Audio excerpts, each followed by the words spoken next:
आज ही Doubtnut app download करें। Doubtnut पर होगा अब आपके सभी मैथ्स, केमिस्ट्री, फिजिक्स और बायोलॉजी डाउट्स का सफाया। बस अपने क्वेश्चन की फोटो खींचो, उसे क्रॉप करो और तुरंत वीडियो सोल्यूशन पाओ। Download now.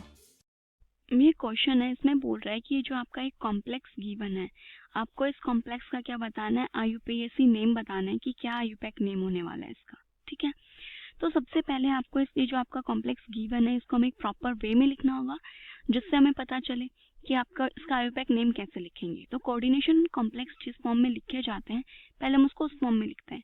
तो आपको पता है कि जो आपका कोबाल्ट है, इसका 6 कोऑर्डिनेशन नंबर होता है, मतलब 6 लिगेंड इससे अटैच हो सकती हैं। ठीक है, तो ये तो हो गया आपका कोबाल्ट। अब इससे 6 लिगेंड अटैच करनी है तो 5 तो अमोनिया होंगी, क्योंकि आपकी जो न्यूट्रल लिगेंड्स होती हैं वो हमेशा ही as a ligand secondary valency को सेटिस्फाई करती हैं। देन आपका एक क्लोरीन आएगा यहाँ पे अटैच होने के लिए। तो ये तो इसकी कोऑर्डिनेशन स्फीयर के अंदर की ये स्ट्रक्चर होने वाली है। ठीक है, क्योंकि जो आपकी प्राइमरी वैलेंसी होती है वो क्या करती है कि जो आपका मेटल है उसकी मतलब मेटल का जो चार्ज है उसको क्या करती है, बैलेंस करती है, उसको सेटिस्फाई करने के लिए यूज करते हैं। तो न्यूट्रल अगर आयन है तो वो तो चार्ज को बैलेंस ही नहीं कर पाएगी, सेटिस्फाई नहीं कर पाएगी, इसलिए इसको हम हमेशा न्यूट्रल आयंस को क्या रखते हैं, स्फीयर के अंदर रखते हैं। ठीक है, तो एक क्लोरीन 6 हो गई इसकी पूरी कोऑर्डिनेशन नंबर। देन बाकी के जो आपके Cl2 है वो क्या आ जाएंगे आपके बाहर, जो कि आपकी सेकेंडरी वैलेंसी को सेटिस्फाई करेंगे। अब हमें इसका नाम लिखना है, तो नाम लिखने के लिए सबसे पहले जो ये आपका कैटायनिक स्फीयर है, आपको इस कैटायनिक स्फीयर का नेम लिखना है। ठीक है, तो उसमें के लिए सबसे पहले आप लिगेंड्स का नाम लिखते हैं। अब अल्फाबेटिक ऑर्डर में ये क्या है आपका लिगेंड, इस लिगेंड का नाम लिखा जाता है अमीन, और Cl जो है इसका नाम लिखा जाता है क्लोराइड, क्लोरो।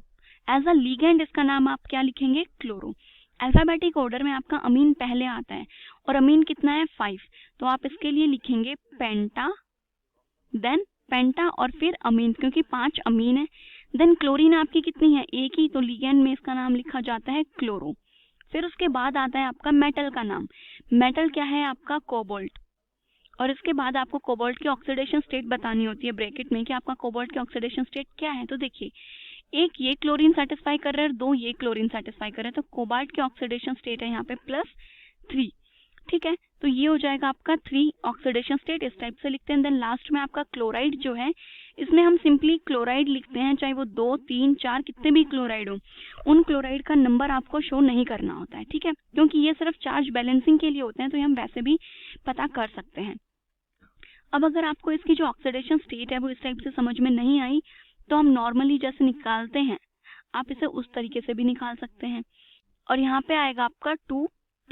ठीक है, अब कोबाल्ट की ऑक्सीडेशन स्टेट निकालनी है, तो ये तो हो गया आपका X प्लस अमोनिया, आपके न्यूट्रल लिगेंड, इस पे कोई भी चार्ज नहीं है। देन क्लोरीन पे आपका क्या होता है, -1 चार्ज, तो ये आ जाएगा आपका -1 इक्वल्स टू जितना चार्ज है स्फीयर के ऊपर वो, तो यहाँ से आपका X कितना आ जाएगा, +2, और ये -1 इधर जाएगा तो +3।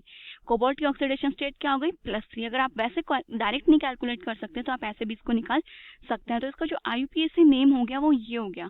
अब ऑप्शंस में देखें तो देखिए, जो लास्ट ऑप्शन है आपका ये इसका करेक्ट आंसर है। क्लास 6 से 12 से लेके नीट, IIT, JEE मेंस और एडवांस के लेवल तक 10 मिलियन से ज्यादा स्टूडेंट्स का भरोसा। आज ही डाउनलोड करें डाउटनेट ऐप या व्हाट्सएप कीजिए अपने डाउट्स 8400 400 400 पर।